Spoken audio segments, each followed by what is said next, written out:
Hey, Superdads. So I'm here to talk to you today about why you should probably stop counting reps for almost all, if not all, of the exercises that you do. Now, this is going to be completely counterintuitive to most of you. It's certainly going to be counter to accepted wisdom and what a lot of people would think would be common sense. But hopefully, I'll make a compelling argument and one that you find useful and illuminating. So let's start with this idea. What gets measured gets managed. Now, this is often misattributed to the management guru Peter Drucker, who is a very smart fellow, and he didn't say this. In fact, he wouldn't have agreed with it if it had been presented to him. What gets measured gets managed. The idea is that if you don't measure something, you don't actually manage it efficiently. You don't actually do what's necessary to improve or to make progress on it. Now, what's the problem with this? Well, there are a lot of dangers because when you measure something, and this is my version of the quote, what gets measured gets magnified, as in the importance of the thing you're measuring gets magnified. And it often gets magnified to the extent that it eclipses in importance the thing that you're actually trying to measure, or the goal that you're actually holding as being, supremely important, most important. So the measurement, the indicators become more important than the actual outcome. The performance, as measured by whatever your indicator is, becomes more important than the progress that you have made. And this is very easy because we like numbers and we like to see numbers go up and we like the black and white nature of it, the objectivity of it. But here are the problems with it. And I realized these problems for myself it took a few different iterations of realizing the same thing, as it typically does for most life lessons. But one time that I really realized it, that really drove it home, was I was trying to track my progress on the back squat.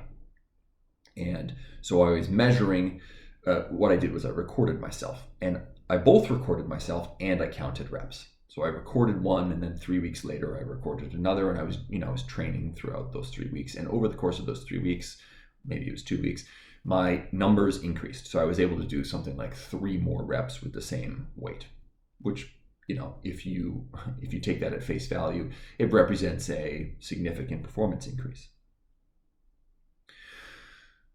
But here's what happened. When I compared the recordings, the video recordings, I saw that from point of initiation of the exercise to failure was exactly the same amount of time, despite the fact that I'd done 3 more reps in the later performance. So did I really get stronger if I was failing at exactly the same amount of time with the exact same weight after that amount of time?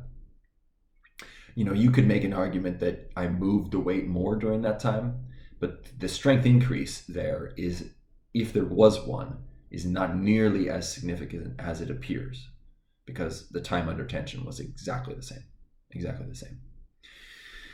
So what are the problems then?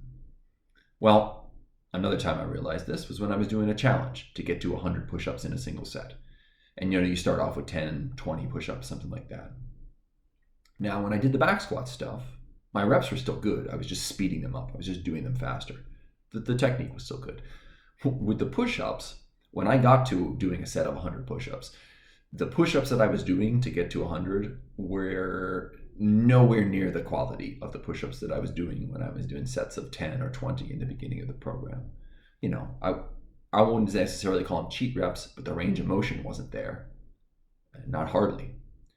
And I certainly have experienced and seen people cheat reps, allow their form to break down, allow their technique to break down, because the number becomes more important than the proper performance of the exercise. The number becomes more important than actually getting stronger. Another problem, complacency. Once you set a number to it, you say, this is the goal that I'm shooting for. Well, especially if you're new to this kind of stuff. Let's say you say, I did 10 last time, so I want to do more than 10 this time. What you'll find is, as soon as you get past that number, you'll feel like you failed. You reached failure, right? You'll feel like you succeeded, and thus failure will suddenly spring upon you. It's a lot of that is mental. A lot of that is mental. Failure doesn't typically happen that abruptly. But that's what happens, and it's a complacent sort of attitude. Or there are lots of people who will say, I do 3 sets of 20 push-ups every day or something as a way to stay in shape. And so are they really pushing intensity at all? If you do the same number of repetitions every day, or the same amount of time spent under tension, or the same time near failure logged is essentially what it is, but even less, because as you get you adjust to the exercises you're doing, you're going to become more efficient. And so 3 sets of 20 becomes less and less effective. You probably, maybe you maintain the muscle. Well, maybe you don't even do that. And at that point, all you're doing is just adding wear and tear to your joints. So there's complacency is another issue with rep counting. And then finally, and this might sound like a small thing, but it's not, is the distraction of it. Because, sure, we're adults here, like counting is not that hard. But it is something that you're devoting some amount of resources, some amount of attention to. And when you're doing a very hard set, like if you've ever done, a set of 20 back squats in a row, right? Breathing squats or something like that, it can be difficult to lose count.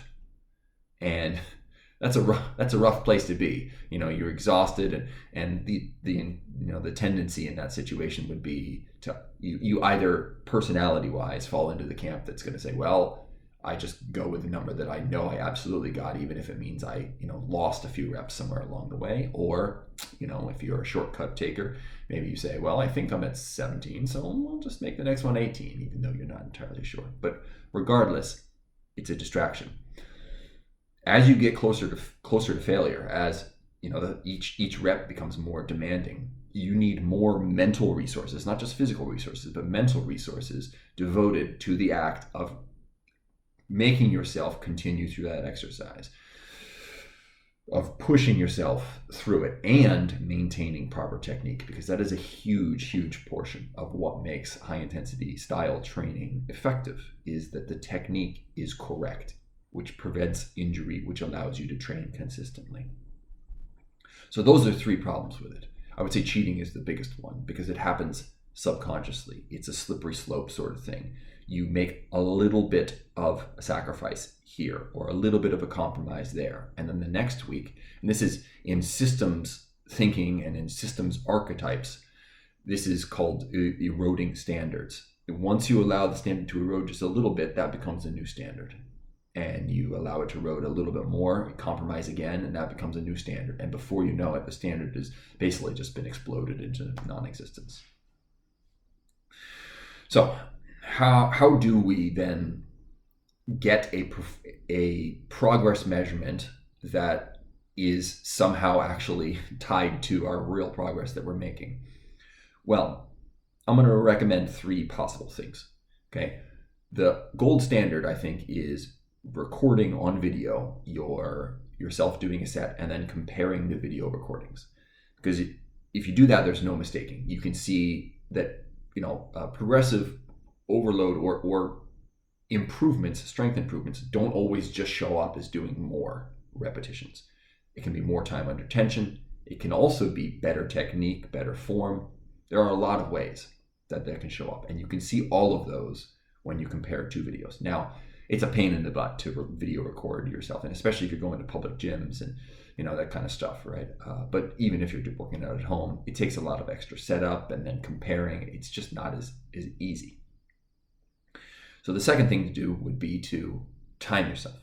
Now, this is going to work really well with especially machine-based exercises, because there's very little setup, right? You get ready, you get yourself in position in the machine, you push your timer, and you start to go. And then when you reach failure, you push the timer again. For this sort of approach, I like to basically go until I exceed 90 seconds of time under tension with a given weight. And once I'm over 90 seconds, it's probably time to bump the weight up, make it a little more difficult, and see what time I log next time I start. And this has worked really well in terms of increasing strength for me. But again, this is going to work better for machines. If you're doing dumbbells, that kind of stuff, right? It's it takes too much setup, right? Or dumbbells or barbells, something like that. Especially like a barbell back squat, you're going to press a timer, you're going to get underneath it. You got to make your stance, make sure your stance is right. You got to make sure your tension is in your back, your shoulders are in the right place. You're, everything. Then you're breathing in, you're lifting off. There's a whole lot of preamble, a lot of foreplay, if you will, that are going to make the calculation of time quite difficult. So maybe not the best solution there. Counting reps is also a possibility. Now, I spent all this time talking about why it didn't work, but let me say, here's the caveat. If you're going to count reps as your way of tracking your progress, I would recommend not doing it consistently. Again, super counterintuitive, but here's the reason why. If you're counting it every time you go to do those reps, you're going to be tempted every time to compromise your form, right? I would recommend the best way to count reps is actually to log them. Let's say I do my back squat and I log, weight, number of repetitions. Then the next week, I'm just going to do that same weight for as many as I can get for failure without looking at my logbook. And I'm going to do it again the next week. And then I'm going to do it again. And maybe on the third week, I log my repetitions again. I count them and I log the repetitions and I write them down. But I do that after I've done the exercise. So I don't look at what my target is. I just push and see how many I can get. Now, hopefully by that point, you will have forgotten what number you're shooting for, right? That's the goal, is to not have a number as a bullseye, because once you have that number as a bullseye, you're going to do what it takes in order to hit the bullseye. Rather, do it with best form that you possibly can. Get it, as consistent as possible in terms of the tempo, the pacing, all that kind of stuff. And then check, did I increase the number of reps that I did? And sometimes you will, sometimes you won't. But if you're doing it every week, you run into a couple of problems. The compromise problem is certainly one, because it's going to be hard to forget what your bullseye is one, right? But another one is that if you're training correctly, sure, you probably should be getting stronger every week, especially if you're newer to things. But at some point, it does end up taking longer for almost everybody, right? For myself, like there was a period. Let's take leg press as an example, where I was hitting basically exactly the same time, week after week for the leg press. But I just kept at it, and after about 4 weeks or something like that of logging the same time, suddenly I increased by 10 seconds. And, that's what you call a plateau in training. But the thing about a plateau that people don't generally understand is that it's not like you stop increasing the measurement, right? You stop increasing the performance indicator. And this is the difference between performance and progress. While your performance indicator, time under tension or repetitions, isn't increasing, it doesn't mean you're not making progress, because you're on this plateau, but as you're going, you're still making progress like horizontally towards the next increase. So this is still progress, because over here somewhere, there's another increase. So all of that is progress. And that's one reason why progress is so hard to measure. Okay, so you can count reps, just leave more gaps between them. Now, I would say also, you can really give up on tracking progress with a lot of the movements, a lot of the lifts you're doing. If you're tracking progress on your, lateral raises or on your bicep curls or these sorts of things, you're kind of wasting your time, in my opinion. And in fact, you're going to set yourself up for problems, because that's where the cheating comes from, those sorts of things. Why do I say that? Well, because in almost everyone's case, if you're doing what would be typically understood to be a sensibly organized workout program, you're going to be doing compound movements earlier, right? So maybe you're doing pull-ups earlier in the workout, and then later on you're doing bicep curls. But if you're really pushing the intensity of your pull-ups, that's also frying your biceps. And so then when you get to biceps, you have no legitimate reason to think that your bicep curls, you should be able to do more repetitions if you've gotten stronger on the pull-ups. Because your biceps may be stronger, but that strength is going to be reflected and used on the pull-ups, right? And so by the time you get to the curls, it will have already been used, and there's a good chance you won't be doing more. So I don't particularly worry about whether my bicep curl numbers have increased or my lat raise curls. If my squat numbers or leg press numbers, chest press, or whatever dip numbers, these sorts of things, put the compound movements that I put at the beginning of the exercises, those are the only ones that I'm going to track, either with reps, either with video, or either with time under tension, however is the most appropriate means to do it. And sort of everything else, I'm just going to push until I reach failure and beyond. I'm going to go beyond failure, because I basically go beyond failure on every single set, because that's the way I like to train. That fits my personality, and it's served me well. Okay, so there's a bunch of thoughts about why counting reps might not be the right way to go for a lot of the exercises a lot of the time.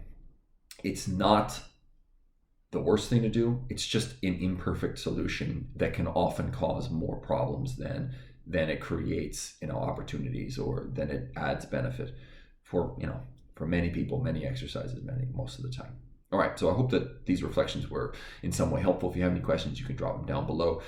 There's also a bunch of exercise programs. We got a free one, 3-Minute Muscle. There's the Dumbbell home-based program, the Bodyweight home-based synergy strength program, and then I recently just created one that's specifically designed for seniors, people in advanced age, or people who have severe mobility restrictions or are dealing with injuries or something like that. That really focuses more on isometric style movement, things that will help balance, things that will help everyday living. So if you're interested in that, or maybe you've got an elderly relative or something like that who might benefit from a soft but very effective introduction to resistance training, please check them out below. Thank you so much for watching. I'll catch you next time.